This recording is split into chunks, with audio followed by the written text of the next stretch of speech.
no demorar. Buenas tardes para todos, para todas, bienvenidos de parte de la Asociación Marian. Brevemente voy a hacer algún comentario sobre la asociación para quien no esté muy al tanto.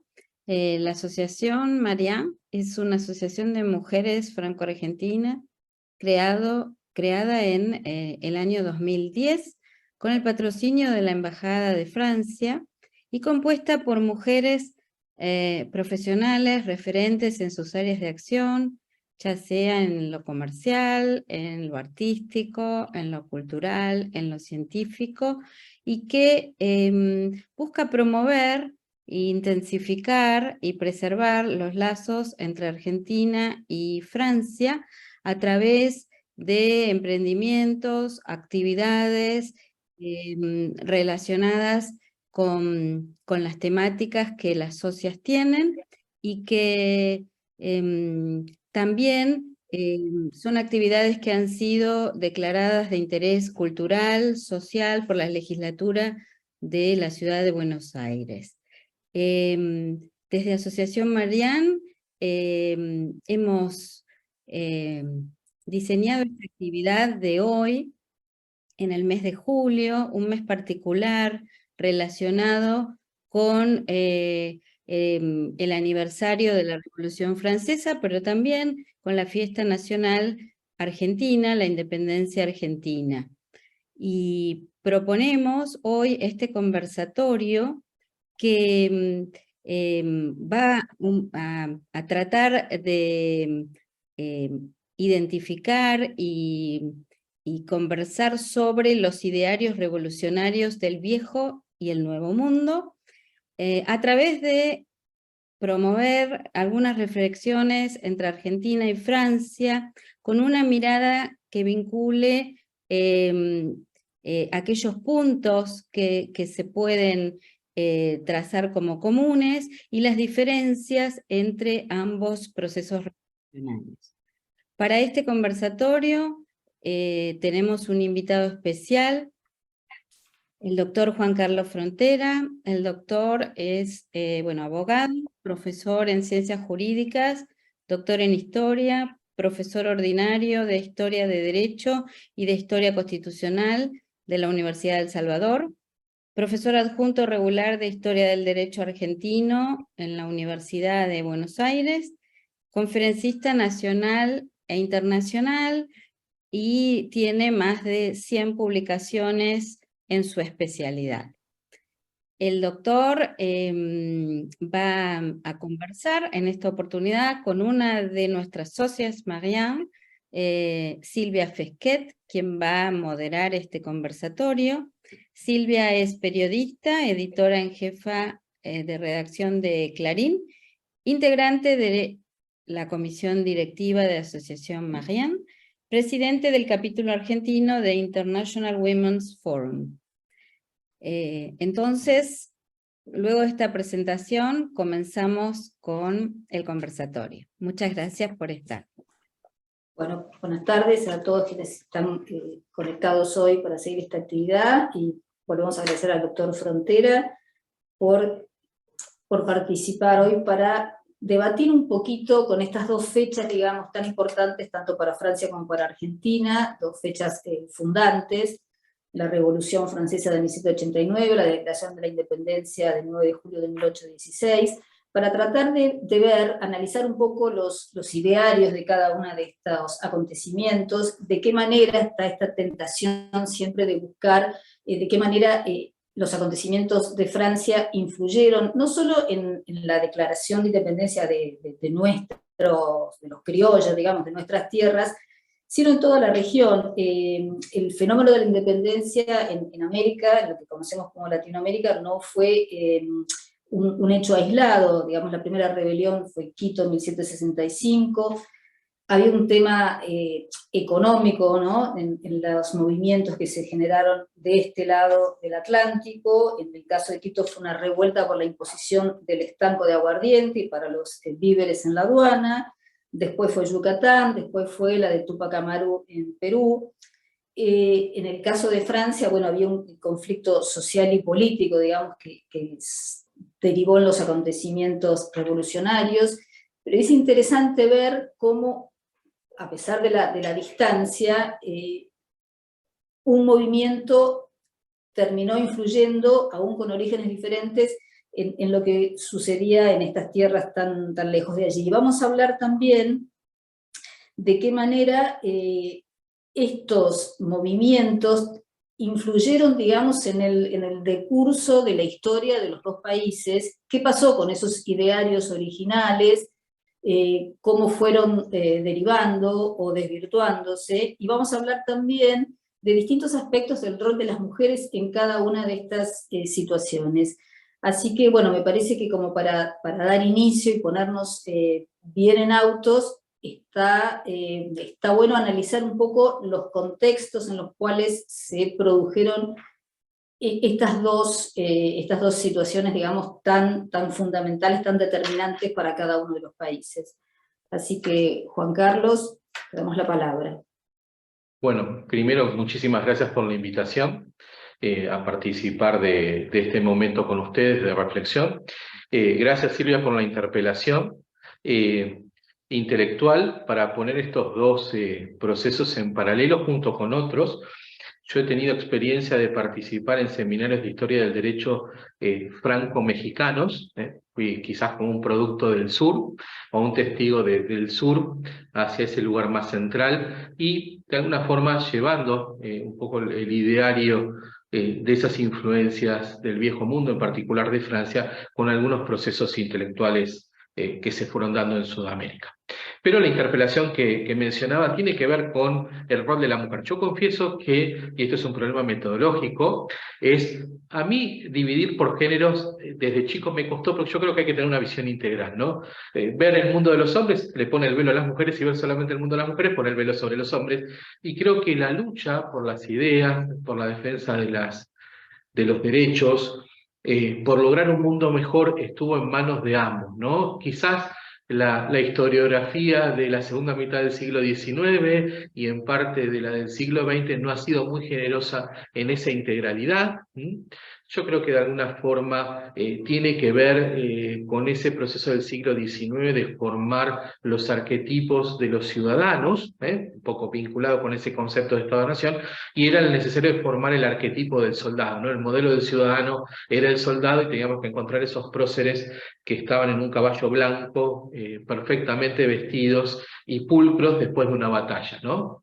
Y olvidábamos que eran seres humanos, y en ese contexto de su humanidad no convivía un solo género, sino que estaban ambos géneros conviviendo y construyendo esas naciones. Esa historiografía, o también la literatura, o sea, hay una conjunción, intentó dividir, que era un poco lo que hablábamos en estos días con Silvia, que yo le planteaba, han intentado dividir los arquetipos de los roles, ¿no? Y los han hecho tan tajantes que pareciera que estaba viendo una serie de Netflix, si me permiten la salida, que hoy le comentaba a Livia, contándole un poco lo que iba a mencionar hoy. Las combatientes, que tienen que ver con la Primera Guerra Mundial, las mujeres las habían identificado en cierto rol, tenían que ser enfermeras, y las conductoras de las ambulancias. O sea, esos arquetipos que la realidad de la historia nunca fue así. Pero la historia las ha invisibilizado, entonces por eso Sí, tratamos de rescatar y justamente de hablar de las que quizás salían de ese molde y que durante tanto tiempo quedaron en un plano ni siquiera segundo, ¿no? A veces un poco más atrás también. No mencionadas. Algunas de ejemplo que es... hay muchos ejemplos en la historia. Bueno, aquí tenemos el velo sobre la mujer a lo largo de la historia, ahí quitarla de su lugar central, cómo directamente se han intentado borrar pensadores, etcétera, que quedan ahí desaparecidos en el tiempo, ¿no? Y quizás alguien los recupera. Creo que hay un punto que creo que medular y conjunto. Estamos viendo el final de la Casa de los Borbones en Francia y la reacción del Nuevo Mundo es contra la Casa de los Borbones. Quizás los Borbones, una de las características que tuvieron como casa gobernante, sin duda fue su absolutismo, a diferencia del modelo de los Austrias, que en el Nuevo Mundo permitió la conformación de un derecho y un sistema intranacional, donde permitió la convivencia de los diferentes grupos sociales, por supuesto con una visión estamentaria, pero permitió la participación en el gobierno y en el servicio de armas, como en otros aspectos. Con la aparición de los Borbones en el Nuevo Mundo, ahí tenemos un paralelo con esa Francia borbónica, donde dentro del estamento gobernante los criollos van a ser desplazados.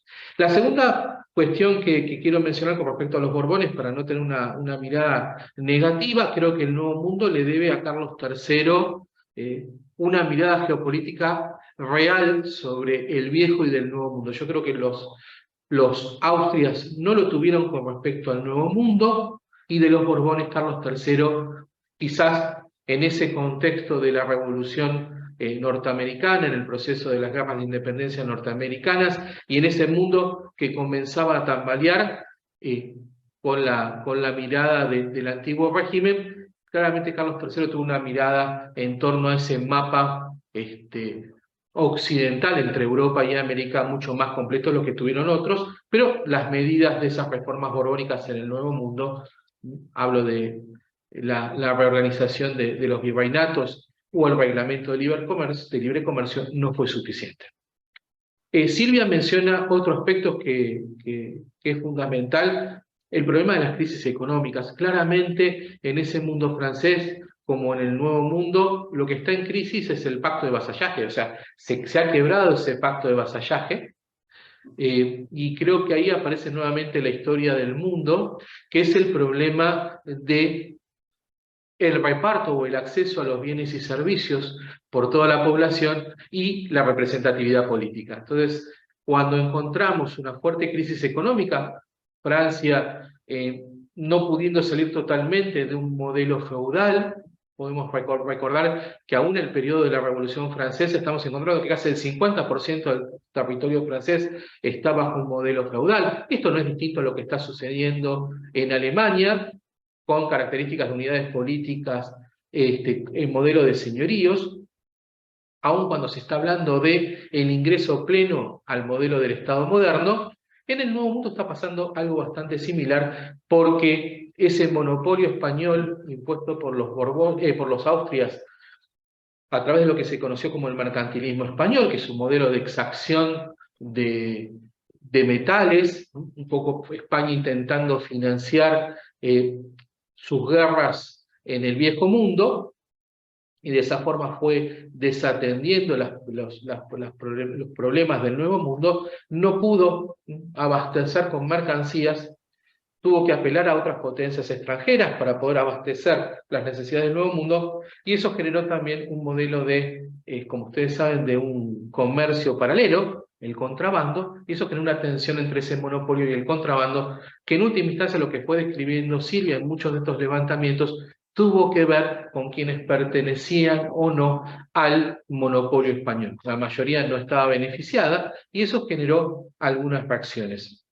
Es cierto que ese proceso revolucionario francés tiene al menos unos 30 años ya, con diferencia con nuestra mal llamada Revolución de Mayo. Después les contaré que yo, con respecto a la Revolución de Mayo, tengo una idea particular, no única, porque es compartida por muchos. Es un proceso que está iniciándose mucho antes, ¿no? Yo creo que ese proceso revolucionario, si bien se está apoyando en la Ilustración francesa, sin duda hay que viajar, si me permiten, y ahí surge el historiador, que siempre intenta ir un poco unas décadas atrás. Aquí les pido el esfuerzo de ir unos siglos atrás. Yo creo que el gran momento es el ingreso a la modernidad, ¿no? Ese ingreso a la modernidad, donde en el bajo medioevo, o sea, un momento anterior, claramente está apareciendo la burguesía, que entra en crisis, o sea, entra en tensión con el modelo feudal o estamentario propuesto en el medioevo, esa puesta en crisis.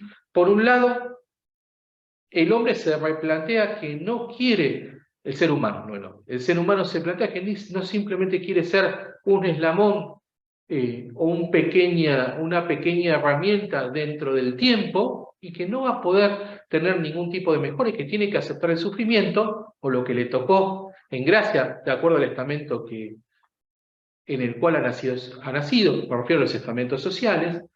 Esa burguesía lo que replantea es, bueno, no es que quiero sufrir para tener un mundo mejor después, sino que quiero ser feliz aquí. Ahí claramente hay un cambio antropológico que empieza a generar una pequeña revolución inicial, si ustedes me permiten, en el mundo de las ideas y en el mundo del conocimiento. Ahí aparece la idea de que el conocimiento debe ser útil, y debe ser beneficioso ¿para qué? Para nuestra existencia. Y eso va a permitir que ese mundo europeo también, con un proceso que se había dado antes, que es la formación de los estados modernos, haya una alianza entre esos reyes que se quieren convertir en monarcas, en jefes de Estado, y esas burguesías, que son de alguna forma los que van a plantear ese aire renovador, no solamente en las ideas, sino también desde el punto de vista económico. Ese sería un primer punto, ¿no? El hombre decide, el ser humano decide que, bueno, en este estamento, en esta existencia, no quiero no tener una posición eminentemente contemplativa, sino que quiero tener una posición de actor de cambio, de actor de mi existencia para poder ser feliz. Quizás después nos preguntaremos si realmente podemos ser felices en esta existencia, pero no es una cuestión de esta charla. Eso es un Ni tema me que animo a excede la plantearlo, historia. ni me animo. Creo que es el motor de la historia, ¿no? Yo creo que, como bien decís vos, es el motor de la historia. El segundo punto que me parece interesante es que no se da en la Europa continental ni en el Nuevo Mundo, es la revolución industrial. Y la revolución industrial nuevamente, claramente pone en crisis, no ya desde el punto de vista de las ideas, sino ya desde el punto de vista del sistema económico, el modelo estamentario. El modelo estamentario ya no va a funcionar en ese modelo industrial, sino que es necesario un modelo de clases, ¿no? Donde haya movilidad social, donde pueda haber consumo, donde pueda haber adquisición. Y ahí el rol de la mujer también vuelve a ser principal. Porque recordemos que esa revolución industrial, que podemos ver en el mundo británico, en Inglaterra, es un proceso negativo, quizás desde el punto de vista social.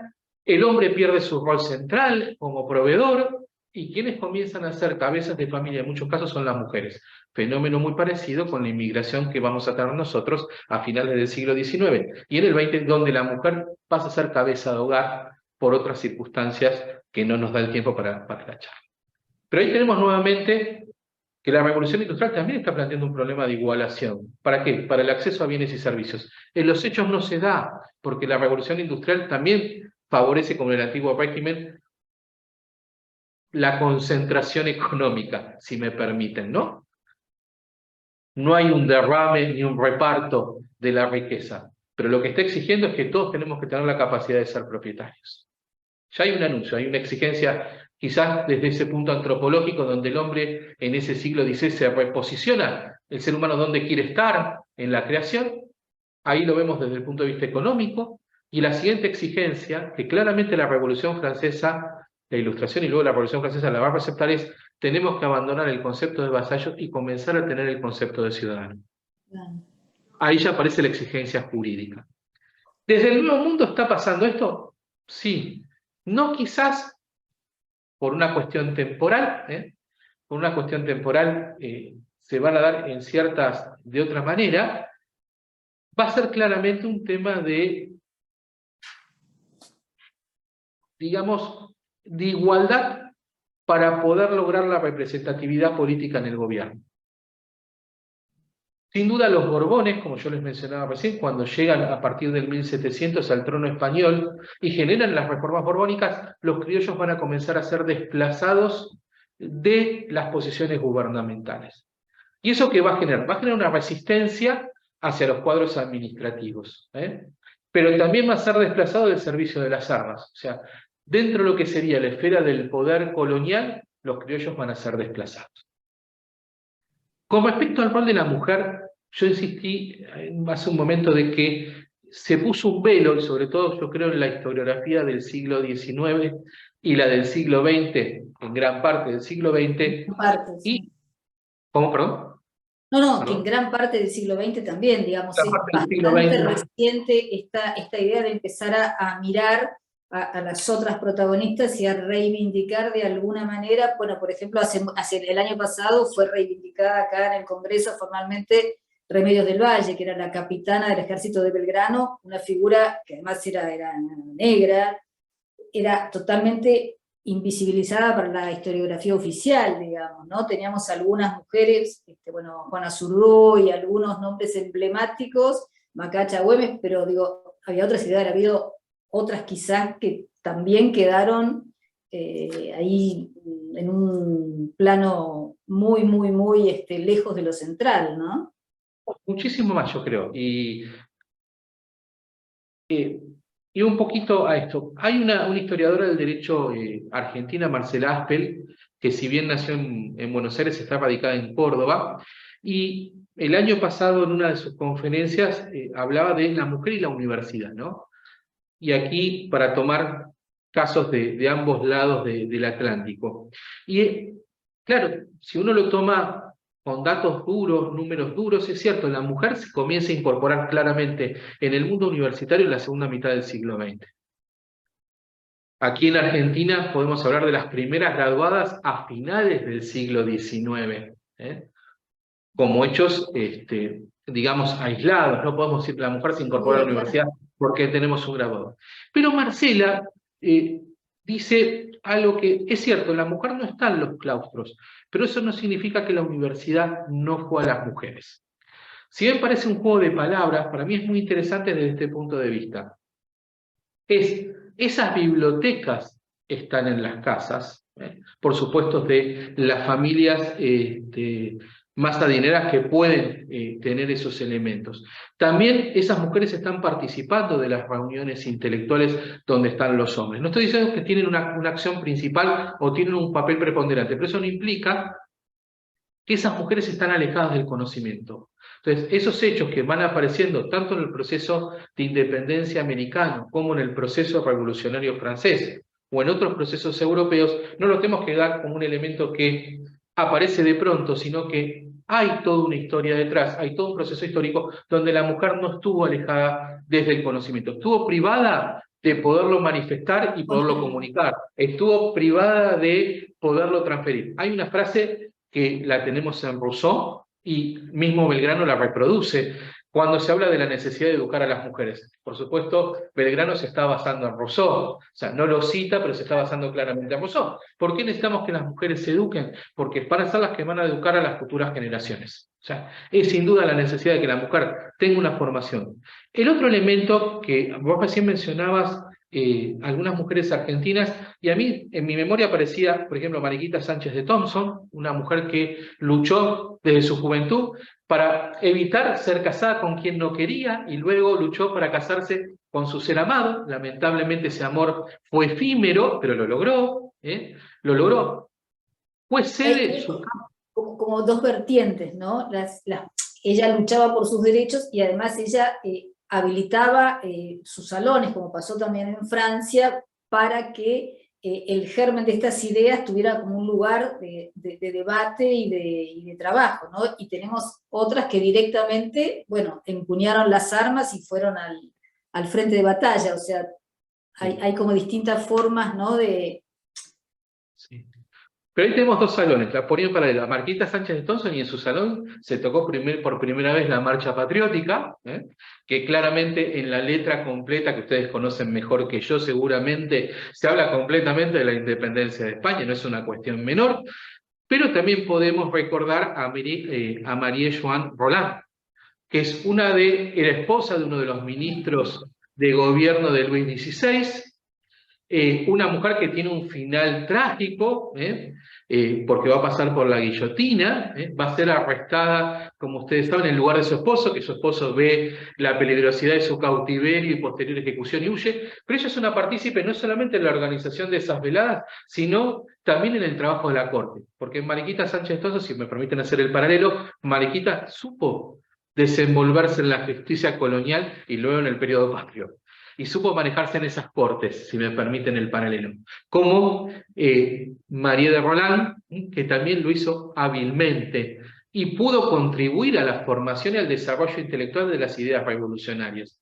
Por otro lado, también aparece en mi memoria Josefa Ezcurra. Quizás Josefa Ezcurra en la historia argentina le dan un papel secundario, un papel como que es esa mujer que acompaña a Belgrano en la campaña al norte, que queda embarazada, que debe tener su hijo en una estancia de su esposo que en ese momento está en España, y queda ahí. Pero la realidad es que Josefa Skurra es una mujer culta, que acompaña a uno de nuestros próceres en uno de los caminos más difíciles que él va a tener, que es la campaña hacia el norte, porque no está apoyado por Buenos Aires, de alguna forma está denostado por Buenos Aires, está el temor de no ser bien recibido por las sociedades del norte, en particular la salteña o la tucumana, y es una mujer que lo está acompañando para compartir tanto sus ideas y poder compartir sus sueños, pero también sus mayores miedos. Creo que Belgrano, sin duda,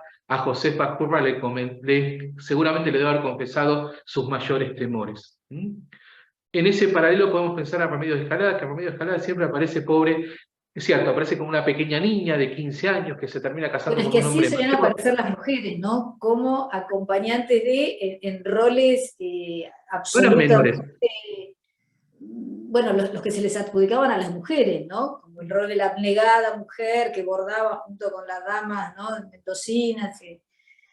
Remedios de Escalada le permite a San Martín entrar en la sociedad porteña. Un hombre que no había generado la confianza de la élite porteña cuando él ingresa, y no es simplemente el casamiento con Remedios. El que le va abriendo un poco los perfiles de quiénes son los personajes de la sociedad porteña es Remedios, y Remedios la va vinculando también a San Martín con sus primos. O sea que, como vos bien decís, Silvia, la historia las intenta poner en el lugar de bordado, cosido, cosen, bordan, son las que atienden a los heridos y no tienen por qué tener un papel preponderante, pero lo tuvieron. No es que acompañaron, sino que caminaron junto a estos hombres, caminaron juntos. Y muchas de estas cosas que lograron estos hombres, sin duda, sin estas mujeres no lo podrían haber logrado. Mencionamos dos paralelos, ¿no? Cómo va apareciendo el rol de las mujeres, quizás, sin duda, Juana Zurduy u otras, como vos mencionabas, Silvia, tienen ese lugar preponderante de heroínas frente a la batalla, en la misma situación que los hombres, pero yo no quería dejar de recordar estos otros papeles, que la historia quizás los quiere poner en un lugar menor y no son menores, ¿no? Es como quizás, si me permiten, en el catecismo, este paralelo, en ese catecismo que uno recibía a los 6 o 7 años, y aparecía María cuidando a Jesús o cuidando a José. María acompañó en la pasión a Jesús, y fue una madre que lo acompañó sufriendo, acompañando a su hijo, a su único hijo, ¿no? Entonces, no es un papel menor, ¿no? La mujer siempre ha dado quizás la esperanza y ha dado la palabra justa. ¿Ibas a decir algún comentario o sigo avanzando? Si mal no recuerdo, me has nombrado algo de un tema de la mujer a cargo como ciertas tareas como de espionaje en algún momento. Sí, por supuesto, es que te los mencionaba. También esa famosa guerra de Zapa, que se plantea frente al ejército realista, etc. Las mujeres participan activamente del espionaje, son las que hacen circular la información, llevándola de un lado o al otro lado de las líneas enemigas. Quizás, y ahí apuntando a la figura de la mujer como la mujer como no combatiente, más en un rol de madre, en un Eso rol pasó hogareño. también en el Congreso. Perdón. No sé si hay... Yo antes de olvidarme quiero comentarles que todas las preguntas que tengan las vayan por favor consignando en el chat. Así después cuando vamos cerrando damos paso, digamos, a las inquietudes que se vayan planteando a lo largo del diálogo. Ahí había algún comentario que me preguntaba por la mujer que acompañó a Ramírez, a Pancho Ramírez, imagino. Sí. También, bueno, tenemos la mujer de Güemes. Hay muchas mujeres que fueron acompañando, y yo digo, no es que acompañaron, caminaron, si me permiten, yo cambiaría el concepto, es no acompañaron, transitaron el mismo sendero. O sea, porque estuvieron a la par, no estuvieron en posición de compañía, pero bien la mención. Como yo les mencionaba, claramente, y volviendo a ese punto inicial, claramente, tanto en el mundo francés como en el mundo rioplatense, lo que está en crisis es el pacto de vasallaje. Hay un problema de legitimación política, de forma distinta, por supuesto. Luis XVI no estaba logrando los mismos éxitos, y la misma aprobación de la población, donde esa población francesa tiene una reacción contra el antiguo régimen y en particular contra el modelo estamentario, esa idea de igualdad, fraternidad y libertad claramente es una antinomia con respecto al antiguo régimen, que es un sistema donde hay un absolutismo y por lo tanto la libertad va a estar limitada. La igualdad no puede estar dada porque hay diferentes estamentos donde no hay movilidad social. Y la cuestión de la fraternidad es que no necesariamente va a haber solidaridad entre los diferentes estamentos. Y de este lado también encontramos un problema de legitimidad. Claramente se está dando desde 1808 con la farsa de Bayona. Ustedes recordarán que el trono español queda en manos de José Bonaparte, después de un paso entre Fernando VII, que abdica a favor de su padre, Carlos IV que abdica a favor de Napoleón, y Napoleón que termina abdicando a favor de su hermano José Bonaparte, en ese proceso de que los diferentes tronos europeos sean ocupados por la familia Bonaparte. Claramente también allí encontramos un proceso de una ruptura del pacto de vasallaje, por un lado, como mencionamos, desde el punto de vista económico, y por el otro lado, desde el punto de vista de la legitimidad política. En el mundo francés es cómo vamos a gobernarnos sin el rey, que ese será uno de los procesos, y ahí se dará origen a las repúblicas y la restauración de las monarquías, que es un proceso bastante doloroso para el mundo francés. Desde el punto de vista rioplatense es cómo vamos a autogobernarnos en nombre de Fernando VII. Y ahí yo creo que no tenemos una revolución. Si bien vamos a conmemorar mañana la Revolución Francesa, creo que en el caso nuestro no tenemos una revolución. Es simplemente estamos cumpliendo el sistema jurídico indiano, si me permiten, estamos cumpliendo el pacto de vasallaje, o sea, se quiebra el pacto por un problema por cuestionar la representatividad política y su legitimidad política al virrey, y decir, bueno, nosotros nos vamos a autogobernar en nombre de Fernando VII. No hay un cambio desde el punto de vista jurídico, no hay un cambio desde el punto de vista político, no hay un cambio desde el punto de vista social ni económico. La sociedad sigue siendo la misma. Hay un paso de manos del poder. Y claramente si uno ve la Junta de Gobierno de Saavedra, que no es la primera junta, recordemos que es la segunda, porque la primera es la del 24 de mayo, donde Cisneros había quedado como presidente, estamos gobernándonos a la usanza española. No estamos creando nada nuevo. Es más, Saavedra aglutina el modelo estamentario del antiguo régimen, porque Saavedra representa al poder militar y representa al poder comercial. Y si ustedes ven esa junta, que la conocen mejor que yo, y si alguno tiene duda de algún nombre, recuerde las calles cerca de Plaza Miserere, y están todas, acuérdense que Belgrano es para acordarnos de los gobernadores y los virreyes, y en el caso de Plaza 11 es para acordarnos de la primera junta. Están los estamentos, el estamento universitario, el estamento comercial, el estamento militar y el estamento eclesiástico. O sea que ahí... Y el proceso de independencia argentino, si ustedes me permiten, agregaría algo que es totalmente debatible. Creo que nos terminamos independizando por un error borbónico, no porque quisimos. O sea, podemos abundar en Ahora, este punto. bueno, iba a generar un disparador. Claramente el proceso revolucionario francés es un proceso de ida. No es o sea, claramente está en tensión dos sectores. El sector que defiende el antiguo régimen y el sector que está defendiendo la libertad, la igualdad y la fraternidad. Y que quiere un mundo mejor a lo que se estaba viviendo, a lo que se había vivido, a la memoria social. En el caso nuestro, ustedes recuerdan que hay una misión diplomática a la corte española, el cual va a estar Belgrano, y lo que se intenta es poder reconciliar este mundo indiano con el mundo de Fernando VII, por supuesto en pleno proceso de restauración de las monarquías europeas.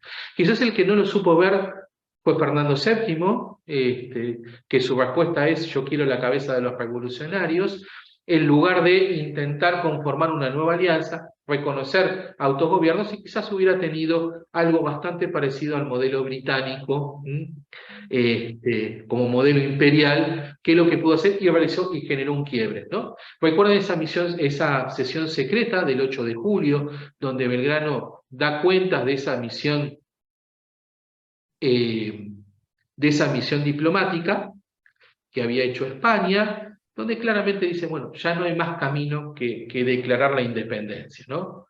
Ese camino que yo digo, no quedaba otra porque Fernando VII de alguna forma ya nos había rechazado. Y fíjense que La salida no es tan clara todavía, porque están las ideas monárquicas. O sea, ¿cómo vamos a lograr rápidamente un reconocimiento por parte de los países europeos de nuestro proceso de independencia? Y estamos buscando príncipes o infantes europeos, tanto en Francia, en España, etcétera, en Portugal, y también que no podíamos del todo abandonar el modelo del antiguo régimen, el modelo colonial, para evitar quizás esas guerras civiles prolongadas que tuvimos durante el siglo XIX y en algún caso hasta en el siglo XX. Cómo lograr rápidamente una estabilidad política. Y aparecen las ideas monárquicas. Por eso quizás se pueda cuestionar lo que estoy diciendo. Ese proceso revolucionario de 1810 yo no lo veo tan claro. Creo que es un pase de manos del poder. Si bien hay quienes quieren llegar a ese proceso independentista, pero no se da en su mayoría, y el proceso de independencia del 9 de julio de 1816 es quizás porque ya no nos queda margen de maniobra total para poder negociar con Fernando VII. Ahí yo dije al principio, tenemos un punto común entre el proceso francés y el proceso rioplatense, que es hispanoamericano, para hacerlo más amplio, que es la ruptura del pacto de vasallaje. Claramente por problemas económicos, este mundo indiano tiene las mismas carencias que ese mundo francés, no está logrando un desarrollo económico, hay una fuerte depreciación económica. Quizás el mundo indiano tiene una ventaja sobre el mundo hispano, sobre la península. Nuestras universidades como motor de las ideas, yo creo que están en mejor situación que las universidades españolas, paradójicamente. O sea que el motor de ideas aquí tiene el mismo nivel que puede tener el mundo europeo, pero luego el camino de dónde queríamos ir realmente, ahí nos empezamos a separar entre ese mundo francés y ese mundo indiano o posindiano. Digo, entre los propios criollos había diferencias sobre cómo había que, digo, estaban los que planteaban esto, una especie de monarquía más, o sea, con menos dependencia quizás, digamos, de la península, y otros que planteaban como un corte un poco más abrupto, ¿no? El tema de independencia de toda dominación extranjera, o sea, que cómo se fue dirimiendo, digamos, esa dicotomía entre, bueno, cómo tenía que ser el proceso acá. Yo creo que el proceso se termina dirimiendo un poco desde Buenos Aires, ¿no? Esas ideas monárquicas de alguna forma nunca logran asentarse totalmente por una sencilla razón: no teníamos a quién poner en el trono. Si alguien hubiera aceptado, ahí quizás hubiéramos... ¿Es un proceso lógico? Sí, es un proceso lógico. Si ustedes ven el proceso mexicano, México tiene 3 intentos monárquicos. Uno en 1811, 1821 Iturbide, y después tenemos el proyecto de Maximiliano, que está apoyado por Francia. ¿Sí? Si uno ve la zona de lo que hoy sería Colombia, la zona de Cundinamarca, tiene un proyecto monárquico en 1811. Chile tiene un proyecto monárquico en 1812. Perú y Bolivia no tienen proyecto monárquico, pero tienen las constituciones bolivarianas, que son presidentes vitalicios, que es más o menos lo mismo. En nuestro caso están conjugando 2 imperios, o 2 modelos autocráticos, el modelo autocrático español y el modelo autocrático indígena. Así que no nos tiene que extrañar que ese intento de proceso de autogobernarnos o lograr cierta independencia sea por el camino de la monarquía, porque es lo que estamos conociendo. Diferente a lo que podemos ver en Francia, que es un modelo que, como quieren cortar la relación con el antiguo régimen y abandonar esa sociedad estamentaria y pasar a un modelo de clases, hablar del ciudadano, estamos hablando claramente de la Declaración de los Derechos del Hombre y del Ciudadano, pero también podemos hablar de la Declaración de los Derechos de la Mujer y de la Ciudadanía,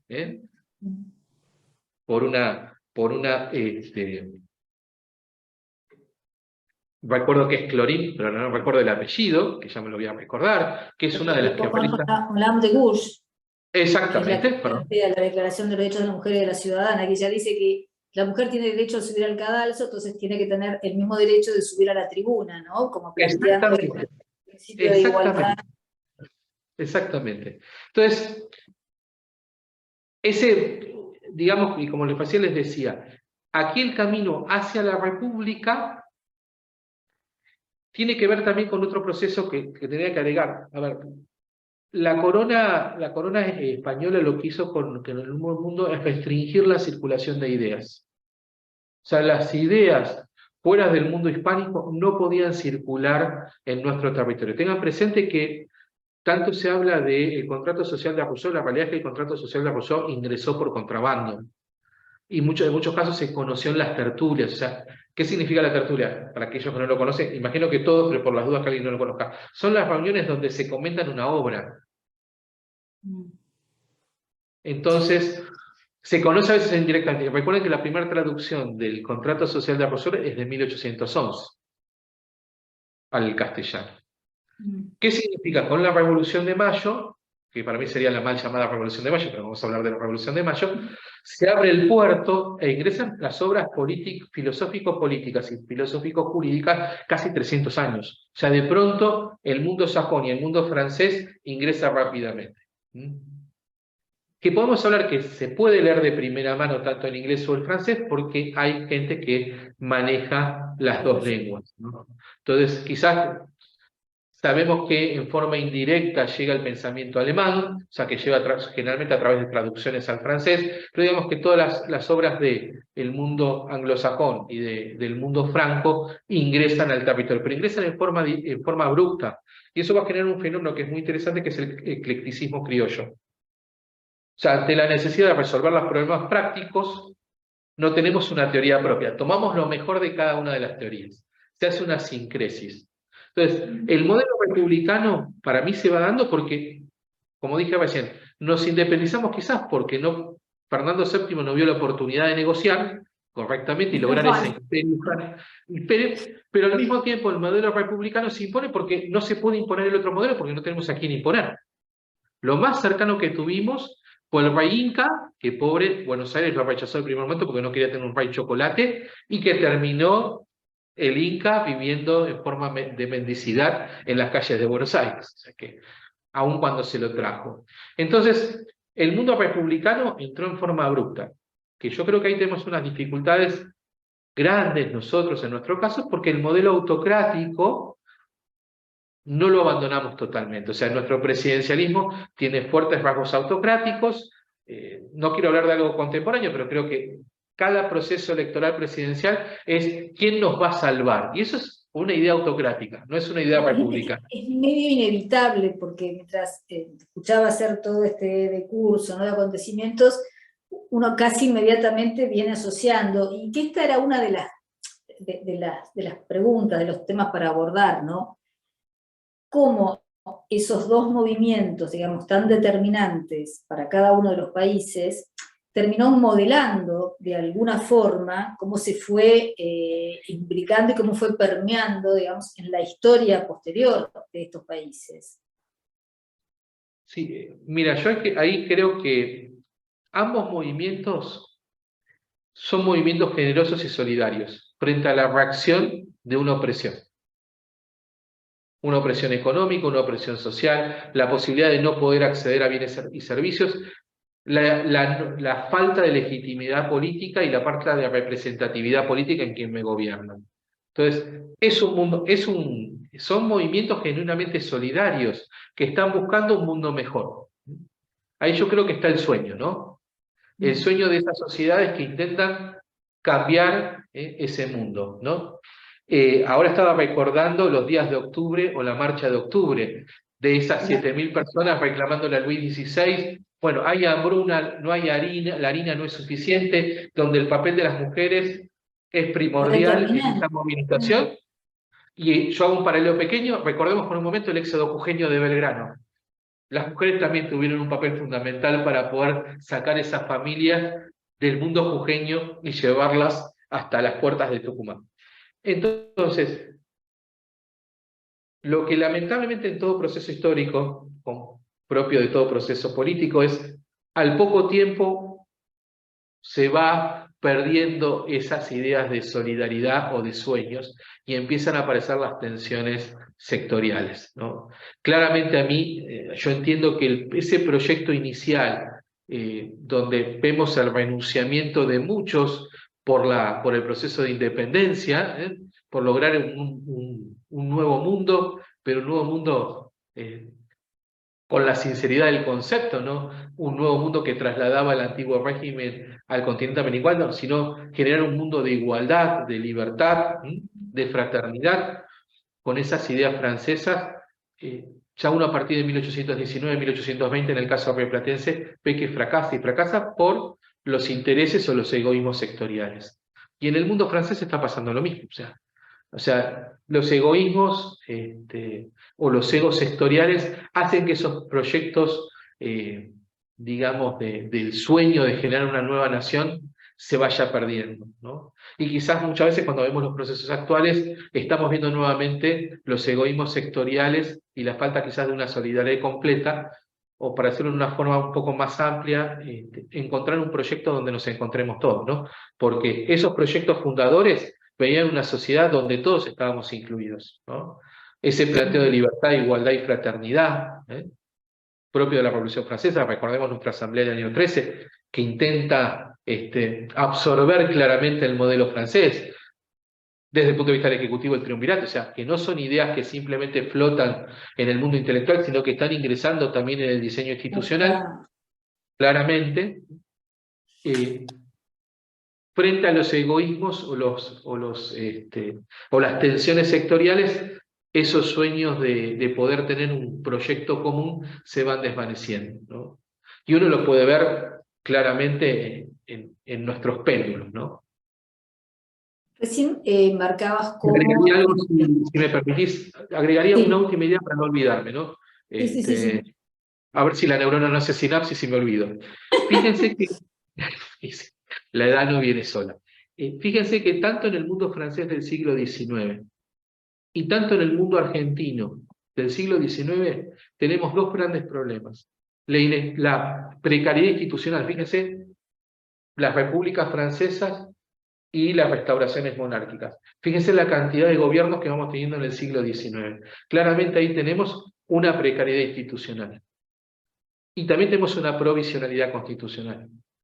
La desobediencia a la Constitución y el intento continuo de cambiarla también lo muestra. Y el siglo XX no es tan similar, porque el siglo XX yo creo que, si bien está el sueño de que fue distinto al XIX, muchas de las carencias del siglo XIX están en el XX, y están en muchos de esos problemas, ¿no? Por eso, ojalá, y con esto ya tejo a la pregunta, ojalá podamos hacer ese viaje introspectivo a ese mundo, a esos espacios fundadores de nuestras sociedades, y poder recuperar esos ideales, ¿no?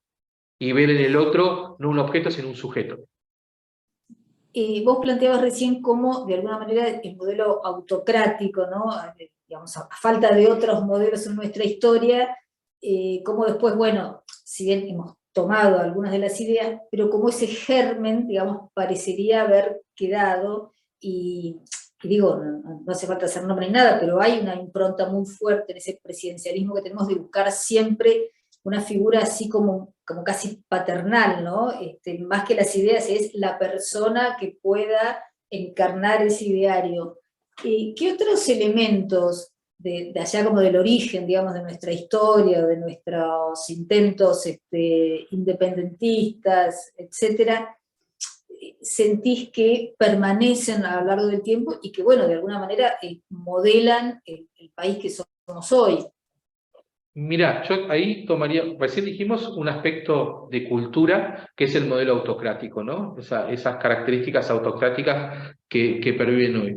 El otro elemento es que atenta también contra el modelo republicano de una forma, y la organización de un Estado más, todo un Estado federal, es el crecimiento desparejo en nuestras regiones. O sea, ese tiempo hispánico, donde claramente las regiones eran heterogéneas, no eran homogéneas en su desarrollo, lo encontramos hoy. Las regiones ricas de ayer son las regiones ricas de hoy, y las pobres de ayer son las pobres de ayer son las pobres de hoy.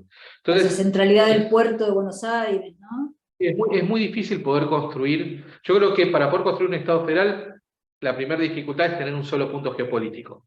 Por eso los norteamericanos tuvieron la fortaleza de los hechos de tener esas 13 colonias sobre el Atlántico, eso sin duda. La otra cuestión, eso genera por supuesto, fue generando un crecimiento desparejo, desarrollo desparejo de las diferentes regiones, y eso no logra que haya un equilibrio de poder entre los sectores del interior, aún entre ellos mismos. El segundo factor son los rasgos autocráticos. Y el tercer rasgo que yo creo que es esencial para un modelo republicano y democrático es la existencia de la clase media. O sea, y yo lo estoy diciendo de forma indirecta, o sea, abandonamos el antiguo régimen o luchamos para abandonar el antiguo régimen, que es un modelo estamentario, para establecer un modelo de clases sociales donde hay movilidad social. Cuanto más se achique la clase media, menos república y menos democracia hay. Porque cuanto más clase media hay más movilidad social, hay mayor circulación de ideas, y generalmente los grandes movimientos de cambio surgieron de la clase media. Quizás es la clase menos organizada políticamente, pero es la que cuando frente a una determinada situación de crisis, es la que quizás tiene las herramientas, porque no está en una situación precaria económicamente y tiene una preparación de instrucción o educación, le permite intentar generar los cambios. Y uno lo puede ver claramente en los porcentajes que son volubles en las elecciones de un lado y del otro. O sea, hay un porcentaje.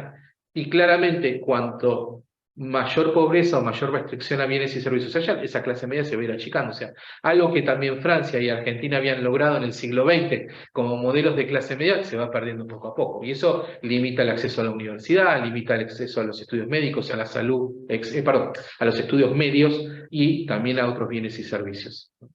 Que eso también va en contra de los idearios de la Revolución Francesa o de nuestro proceso de independencia, donde se quería una sociedad igual, donde se hablaba que la igualación es la educación. Bueno, te iba a pedir como para ir redondeando, hay algunas preguntas también en el chat, más o menos lo fuiste diciendo, pero si querés como ordenar un poquito esto de qué cosas, tanto Francia como Argentina, de alguna manera deberían rescatar, digamos, de esos procesos que tendieron en ambos casos, ¿no?, a una sociedad más justa, más igualitaria, más fraterna. Bien. ¿Querés hacer Sí, el primer punto quizás va a sonar un poco romántico, creo que hay que recuperar el sueño de que lo podemos lograr. O sea, yo creo que es el sueño de que podemos lograr ese cambio, ¿no? La segunda cuestión es, quizás ellos tuvieron la oportunidad, tanto en la Revolución Francesa como en ese tiempo rioplatense, de plantearse, en términos un poco más actuales, un nuevo tejido social, donde esté la igualdad, donde esté la fraternidad, donde esté la libertad. Esos idearios son necesarios que los podamos recuperar entre todos, digamos, desde la educación, desde el respeto por el otro, a partir de poder concebir un proyecto común que nos incluya a todos, que creo que eso sí estaba en el origen. Quizás más diseñado o menos diseñado estaba la idea de que teníamos que conseguir un proyecto común, donde todos se sientan parte de ese proyecto común. No sé si alcanza a responder tu planteo. Sí, perfecto. Bueno, ahora vamos a dar, la verdad que me parece súper interesante, creo que es apasionante, ¿no? Como siempre la historia y la revisión, digamos, y el poner las cosas en su punto justo, ¿no? Nos ayuda a entender mucho, revisar el pasado, justamente el presente que atravesamos. Así que mil gracias por mi parte, y vamos a hacer algunas de las preguntas que están en el chat. Bueno, alguien pregunta ¿cuál fue el legado más significativo que dejaron los Borbones en el nuevo continente? El legado más significativo, yo creo que básicamente, repito un poco lo que dije en su momento, fue Carlos III con su intento de alguna forma fortalecer las colonias a través del reglamento de libre comercio, que terminó no siendo tan libre. O sea, esa idea de que de alguna forma abrir ese monopolio español y habilitar puertos americanos para que pudieran comerciar directamente con los puertos de la península, ahí fracasa por una sencilla razón. El gran fracaso que tiene Carlos III es que no dominan el flete. El flete marítimo estaba en manos de otros. O sea que ahí tiene un problema de operatividad. Cuestión que en la Argentina lo vamos a tener después. Lo tenemos de los Borbones y después lo vamos a ir repitiendo nosotros. El problema del flete interno y el flete externo. Y ahí aparece un elemento geopolítico que es nuestra ubicación en el planiferio. que es para otro momento y otra reflexión. Y el intento, digamos, de Carlos III, que a través del Reglamento de Libre Comercio y de otras acciones puede concebir el mapamundi en forma correcta, y no es ese trayecto. Sí, se congeló. A ¿Me ver, congelé yo? sí, ¿Hola? sí, sí, a ver, estábamos retomando. Retomo. No, que básicamente yo creo que lo que recojo del elemento significativo de los Borbones, el primer punto es ese intento de fortalecer a las colonias con el modelo del reglamento de libre comercio, que fracasa uno de sus aspectos principales porque no tiene el flete. Sí, de los Borbones tenemos que agradecer algo, ¿no? Que abandonamos el modelo mercantil, las ideas mercantilistas, pasamos a ideas fisiócratas y va a aparecer la unidad económica estancia, que de alguna forma es la que va a permitir la existencia del modelo agroexportador. Después podemos discutir si ese modelo agroexportador lo pudimos superar o no, pero es para otro momento. Bueno, acá había otra pregunta, a ver. Sí. ¿Querés que te ayude? A ver, espera, bueno, aquí hay gente que felicita mucho por la charla, por los conceptos. Alguien pregunta si es cierto esto de que nuestra bandera en realidad toma los colores borbónicos, digamos, en contraposición a lo que nos han enseñado. Sí, bueno, les voy a contar. A nosotros en el primario todos nos enseñaban, a mí, me enseñaban que Belgrano justo se había dormido la siesta, se despierta y ve justo una nube blanca que pasa por el mitad del cielo y dice, esta es la bandera. La realidad es que la bandera nuestra, yo creo que es uno de los símbolos. El 20 de junio me invitaron a dar una charla sobre Belgrano.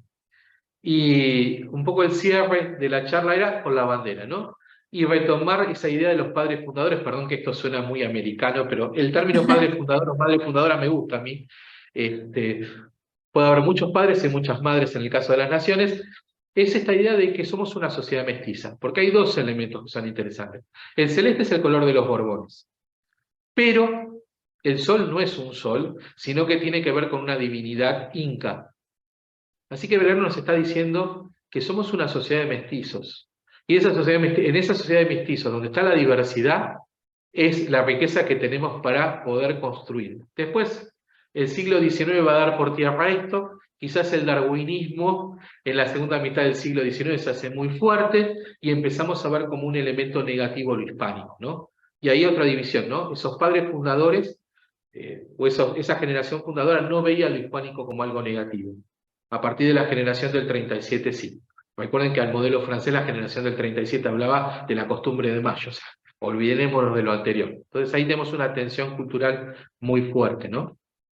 Pero sin duda esa bandera yo creo que la tendríamos que poner para reflexionar de qué somos, ¿no? ¿Qué somos realmente y a partir de dónde podemos ir?